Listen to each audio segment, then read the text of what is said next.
You're listening to the Bare Metal Cyber Prepcast, created to help you succeed in your educational journey. Learn more at baremetalcyber.com, where additional prepcasts, books, and training materials await. Let's get started. Team interfaces provide structure to how requests, questions, and emergencies reach a team.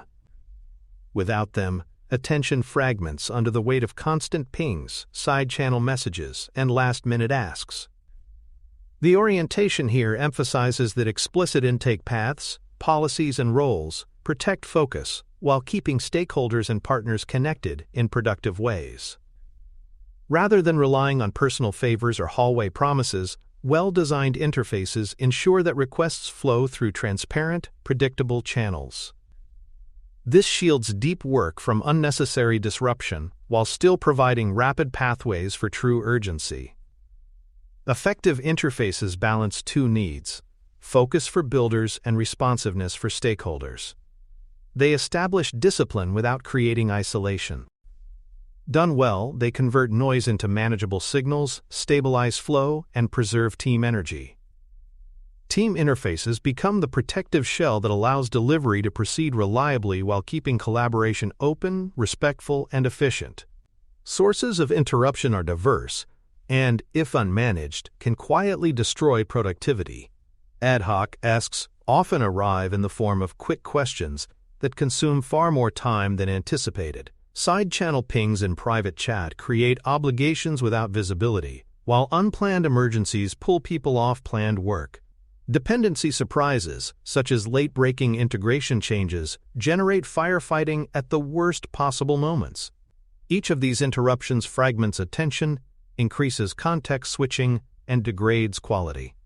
For example, a developer in deep focus may lose half an hour of effectiveness after a seemingly trivial interruption. Identifying these sources explicitly is the first step in controlling them. Teams that fail to name and categorize interruptions often normalize them as part of the job, allowing inefficiency to spread unchecked. By surfacing where interruptions come from, teams can design interfaces that absorb or redirect them in structured, predictable ways. Interface boundaries define where and how requests enter the system. Instead of informal chats or hallway commitments, teams establish explicit intake channels, a single backlog board, documented forms, or agreed-upon queues. Boundaries do not mean walls, they mean clarity. For example, stakeholders might log requests via a ticket template that captures context, outcomes, and constraints.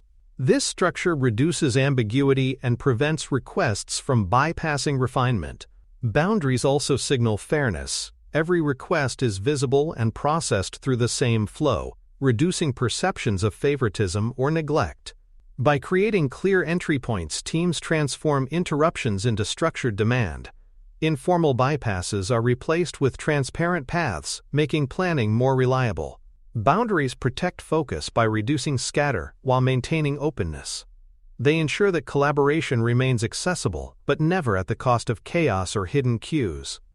Service classes of work ensure that urgency is managed proportionately rather than chaotically.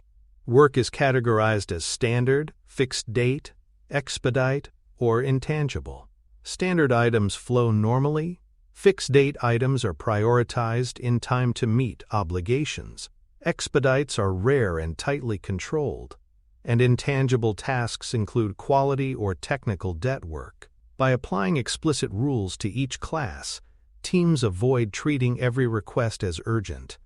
For example, expedites may be limited to one slot, with criteria such as regulatory risk or major customer outage.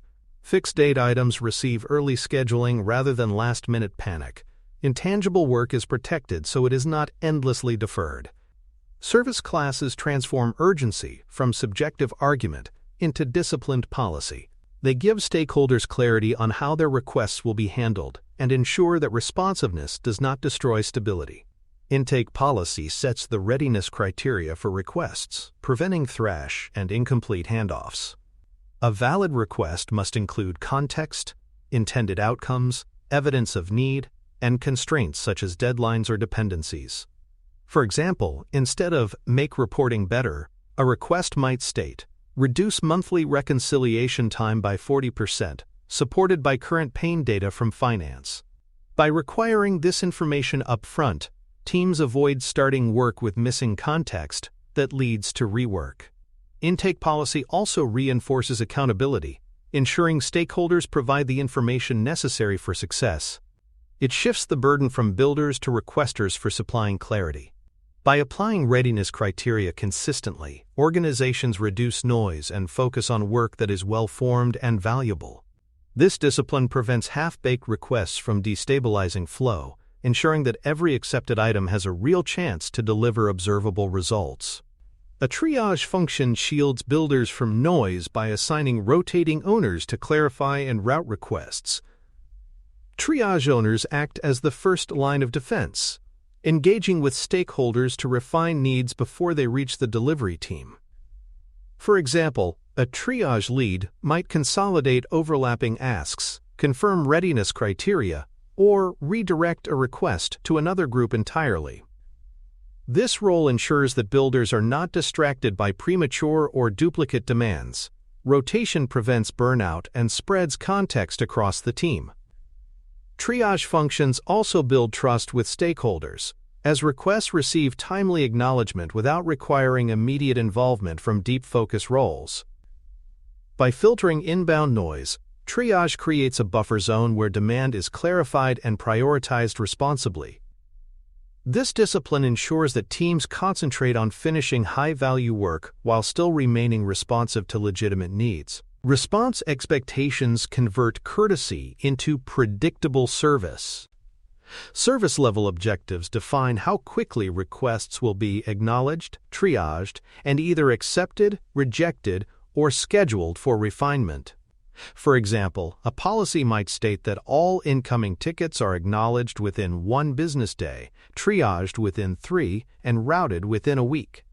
These expectations set clear boundaries for stakeholders, preventing repeated, "Did you see this?" interruptions. They also hold teams accountable for timely engagement, even when work cannot begin immediately. By making response times explicit, organizations replace uncertainty with transparency. This reduces anxiety on both sides. Stakeholders trust that input is not ignored, and teams know they are not expected to drop everything for every request. Response expectations turn interaction into a managed flow, keeping collaboration respectful and dependable. Office hours and advisory clinics provide predictable windows for interaction, reducing random interrupts during deep work. Instead of handling design questions or clarifications ad hoc, teams schedule dedicated time for stakeholders to engage. For example, product or design clinics might be held twice weekly, allowing multiple questions to be addressed in a concentrated session. This structure bundles interruptions into manageable slots, preserving focus during the rest of the week. Office hours also empower stakeholders, giving them a reliable forum for discussion without resorting to disruptive channels. This predictability reduces frustration and builds goodwill. By institutionalizing advisory sessions, teams demonstrate openness without sacrificing stability. Office hours transform collaboration from sporadic interruption into structured engagement, protecting attention while still delivering responsiveness. On-call and escalation paths separate urgent production issues from routine requests. Teams must respond quickly to genuine emergencies, but not every problem qualifies. By defining on-call roles and escalation procedures, organizations ensure that production incidents are addressed rapidly without disrupting planned work unnecessarily.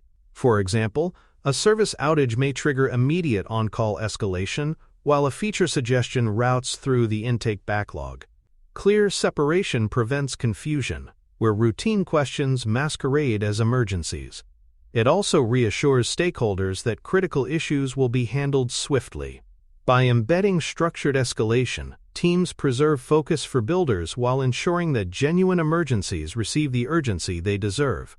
On-call and escalation policies protect balance, aligning responsiveness with system health.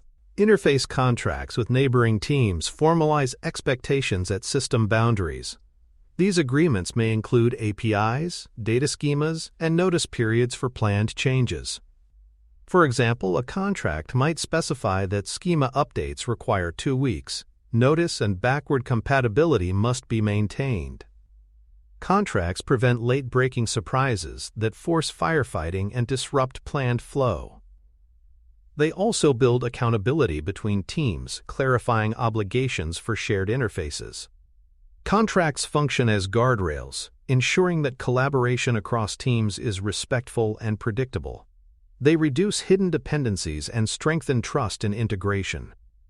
By formalizing boundaries, organizations prevent disruption from cascading across teams. Interface contracts transform coordination from negotiation into policy, stabilizing delivery in complex environments. Self-service knowledge empowers stakeholders to answer common questions without synchronous interaction. Runbooks, FAQs, and decision records provide clarity for recurring issues. For example, a support team might consult a runbook to resolve configuration questions rather than interrupt developers. Self-service reduces dependency on individuals and creates scalability in knowledge. It also increases autonomy for stakeholders, who can resolve issues quickly without waiting. Maintaining this knowledge base requires discipline, with stewards updating content regularly. Self-service knowledge transforms many interruptions into independent resolutions, preserving focus for teams. It also builds resilience, ensuring that answers survive turnover and are available across time zones. By investing in self-service, organizations strengthen both collaboration and efficiency. Dependency readiness gates ensure that upstream teams meet entry criteria before handoffs. For example, a testing team may refuse to accept features unless acceptance criteria, test data, and documentation are complete. Gates prevent premature starts that create rework, stalls, and hidden queues. They also reinforce fairness, ensuring that each team receives work that is truly ready. Readiness gates transform dependencies into structured flows rather than ad hoc exchanges. They protect capacity by filtering out half-finished or unclear handoffs. By embedding gates, organizations stabilize collaboration across teams. This discipline ensures that interfaces strengthen flow rather than destabilize it. Readiness gates make dependencies transparent, traceable, and accountable, reducing the friction that typically plagues multi-team delivery. Stakeholder routing clarifies who engages whom within the team.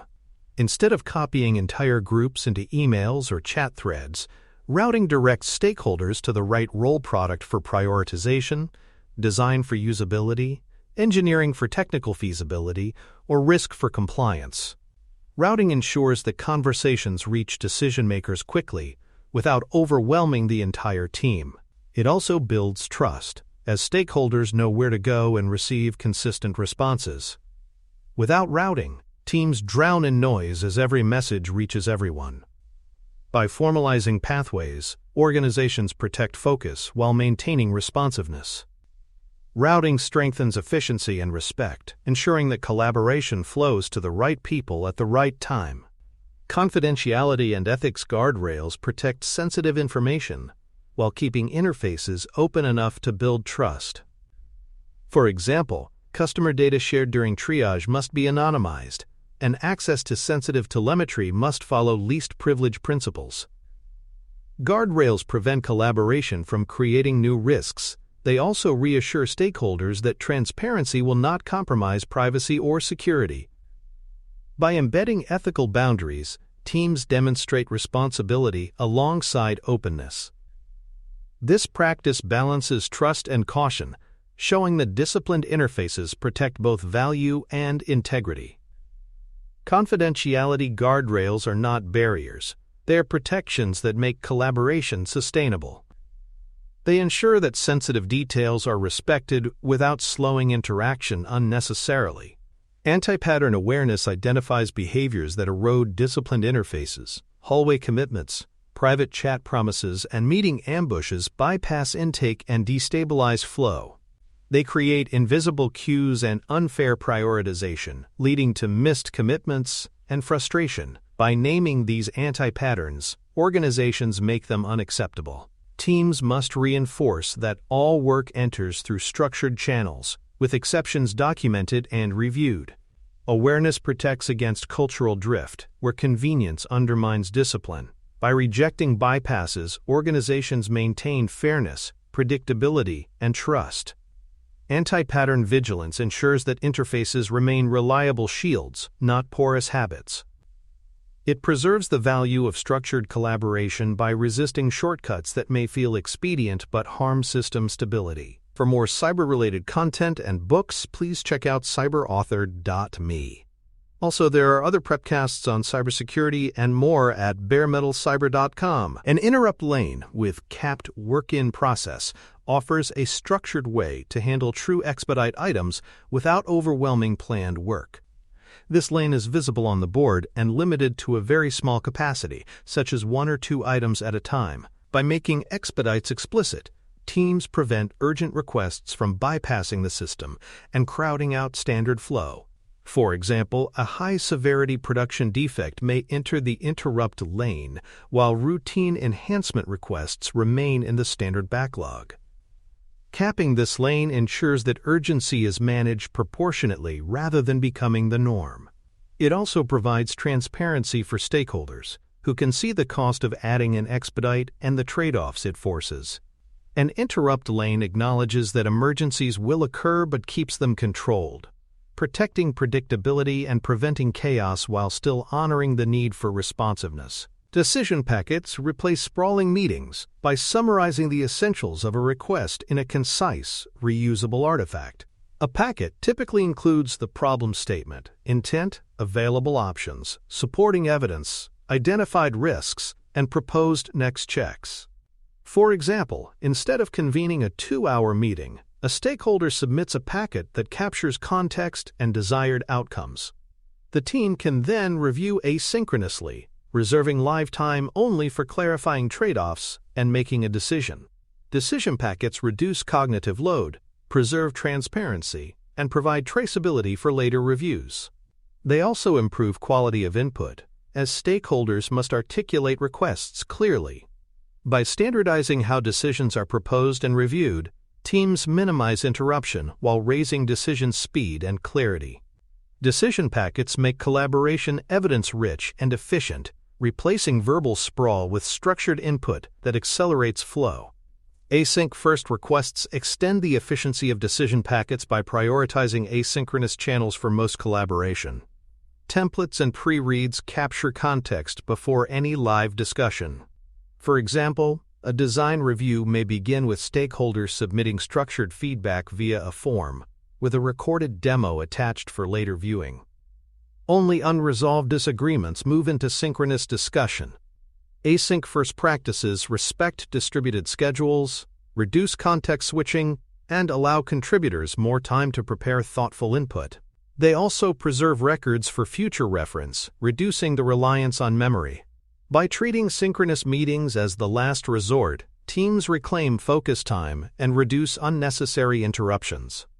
Async-first requests transform collaboration into a discipline of preparation and evidence, reserving scarce live time for true decisions.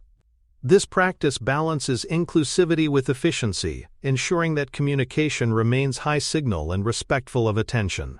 Communication firewall norms clarify which topics belong in which channels, reducing scatter and duplication. For example, requests for new features may require a ticket. Operational questions go to threaded chat, and true emergencies trigger phone or on-call escalation. Firewall rules prevent the same topic from fragmenting across chat, email, and hallway conversations. They also reduce the noise of irrelevant chatter flooding delivery channels. By setting expectations, teams create clarity for stakeholders and protect attention for builders. These norms are not about exclusion but about channel discipline. They ensure that the right information flows to the right places, with the appropriate urgency. Firewall practices preserve transparency by keeping all relevant information visible in the agreed channel. They reduce confusion, increase signal quality, and make communication a structured asset rather than a source of chaos. The role of product and technical leads is critical in filtering inbound demand. These leaders negotiate scope, prioritize requests, and protect the team from unvetted work. For example, A product lead may redirect feature ideas that lack business justification, while a technical lead screens for feasibility before engineering begins. By acting as gatekeepers, leads prevent teams from being swamped by every suggestion or request. They also serve as the escalation point for complex trade-offs, ensuring that conversations occur at the right level. Clear division of responsibilities: product managing value and scope, technology managing feasibility and safety keeps collaboration efficient. This filtering protects team focus while still engaging stakeholders respectfully. By enforcing discipline, leads ensure that only refined, well-formed work enters the system, preserving predictability and trust. Vendor and partner interfaces require the same discipline as internal collaboration. Shared backlogs, contract tests, and aligned release calendars bring external dependencies into the same structured flow. For example, a partner API change may be tracked in the backlog with clear acceptance criteria, ensuring compatibility is validated before release. Shared dashboards display status transparently, reducing surprise. By aligning vendors to internal policies, teams avoid last-minute shocks from misaligned timelines or hidden changes. Contract tests ensure that interfaces remain stable, while release calendars create predictability. These practices prevent external dependencies from becoming constant sources of interruption. Vendor and partner interfaces demonstrate that disciplined collaboration is not optional at boundaries. They reinforce that external relationships must follow the same flow rules as internal ones, ensuring that ecosystems remain stable and trustworthy. Metrics for interfaces provide visibility into whether discipline is working. Key signals include the number of interrupts per week, the percentage of planned versus unplanned work, acknowledgement latency, and rework caused by bypassed intake. For example, if unplanned work consistently exceeds 30%, predictability suffers and intake discipline must be reinforced. Metrics also reveal whether response expectations are being met and whether knowledge artifacts reduce repeat requests. By monitoring interfaces, teams identify weak spots and iterate improvements. Transparency builds trust, as stakeholders see that responsiveness is measured and accountable. Metrics ensure that interfaces are treated as a managed system rather than a loose collection of habits. They provide the evidence needed to sustain focus, reducing ad hoc noise while ensuring collaboration remains efficient. Measurement transforms interfaces from aspirational ideals into data-driven practices. Exception handling for expedites ensures that true emergencies are processed responsibly without becoming normalized. Criteria must define what qualifies as an expedite, such as system outages or regulatory risks. Compensating controls, such as swarming or deferring lower priority work, make trade-offs explicit. After resolution, post-incident reviews assess whether the expedite was justified and how similar cases can be prevented. For example, a rushed integration may later reveal poor planning upstream, prompting corrective changes. Exception handling prevents expedites from becoming loopholes that undermine WIP and intake policies. By documenting and reviewing them, organizations treat urgency as the rare exception it should be. This discipline balances flexibility with accountability, preserving both responsiveness and stability. Expedite exceptions, handled transparently, protect focus while ensuring that critical risks are addressed promptly. Capacity reservations acknowledge that some interruptions are inevitable. By allocating a small buffer in each cycle for expected unplanned work, teams protect predictability while facing reality. For example, reserving 10% of capacity for interrupts ensures that support tickets or urgent clarifications do not derail planned items. Buffers also provide resilience against variability in demand. Without reservations, every interruption steals from planned work, creating churn and missed commitments. With them, interruptions are absorbed gracefully.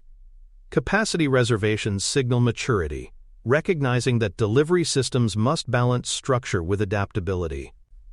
They demonstrate that predictability is not about eliminating all surprises, but about managing them proportionately. This discipline ensures that teams remain responsive without sacrificing stability. Meeting hygiene refines collaboration by reducing status-heavy, low-signal meetings. Instead, updates move to written formats, and live sessions are limited to decision-rich agendas. For example, a cross-team forum may distribute progress summaries asynchronously, reserving meeting time for resolving conflicts or prioritization trade-offs. Hygiene reduces time wasted on passive listening and increases engagement during live discussions. It also lowers interruption frequency, as fewer meetings are required to maintain alignment. By embedding hygiene, organizations respect attention and preserve deep work. Meetings become purposeful instruments of coordination rather than habitual drains. This practice strengthens interfaces by ensuring that live time is spent only where synchronous engagement adds value. Meeting hygiene transforms collaboration from ritual into impact. Risk and compliance participation creates fast lanes for regulated concerns. By embedding proportional evidence collection and review early in the flow, compliance needs are met without late adversarial reviews. For example, privacy requirements may be validated during refinement rather than at release, with evidence captured in standard artifacts. This proactive inclusion reduces friction and protects trust. It also ensures that compliance is treated as an enabler rather than a blocker. Fast lanes ensure that risk voices are heard promptly without derailing the rest of the flow. By designing compliance interfaces explicitly, organizations preserve stability while satisfying obligations. This discipline strengthens credibility, showing that speed and responsibility coexist. Risk and compliance participation turns potential interruptions into structured, collaborative safeguards. Remote-friendly interface design ensures inclusivity for distributed teams. Clear channels, shared artifacts, and aligned calendars guarantee equal clarity regardless of time zone or location. For example, distributed teams may maintain asynchronous boards with updated WIP counters, supplemented by recorded summaries of key decisions. Remote-friendly practices reduce dependence on co-located conversations, preventing some voices from being privileged. They also sustain rhythm across geographies, ensuring that interfaces scale with modern work realities. By designing inclusively, organizations maintain fairness and transparency across locations.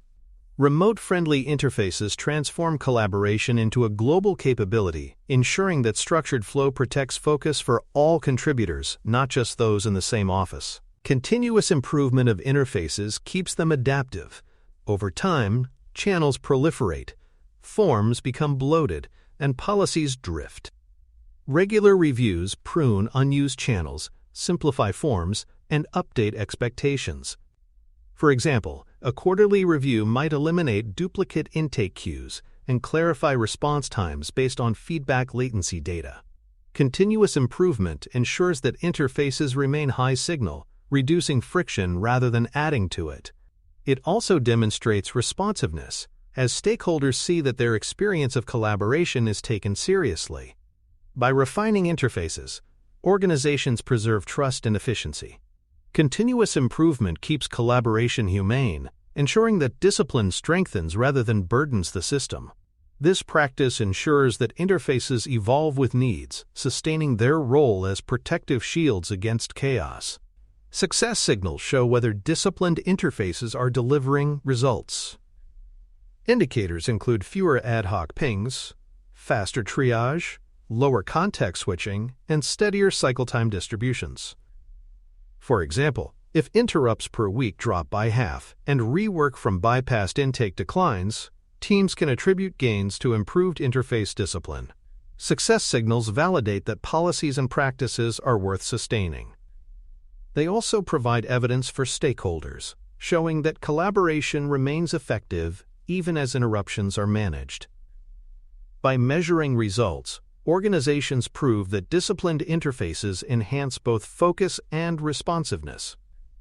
Success signals close the loop, demonstrating that structured collaboration produces real improvements in flow, predictability, and stakeholder trust. Team interface synthesis emphasizes that explicit intake paths, proportionate service classes, predictable response expectations, and transparent exceptions shield teams from chaos while sustaining effective collaboration. Part 1 practices boundaries, triage, office hours, and contracts create order. Part 2 refinements interrupt lanes, decision packets, async first requests, and compliance fast lanes. Make interfaces practical and humane. Continuous improvement, metrics, and remote-friendly design ensure that interfaces remain effective over time. Together, these practices transform team interfaces into structured shields, open enough to keep collaboration alive, disciplined enough to protect focus, and transparent enough to build trust. The result is delivery systems that are calmer, clearer, and more reliable, where interruptions are managed intelligently rather than endured endlessly. Thanks for tuning in to the Bare Metal Cyber Prepcast, your trusted source for cybersecurity news and insights. Remember to subscribe at baremetalcyber.com so you never miss an update. And visit cyberauthor.me for best-selling cybersecurity books that equip you with expert knowledge. Until next time, stay secure and stay vigilant.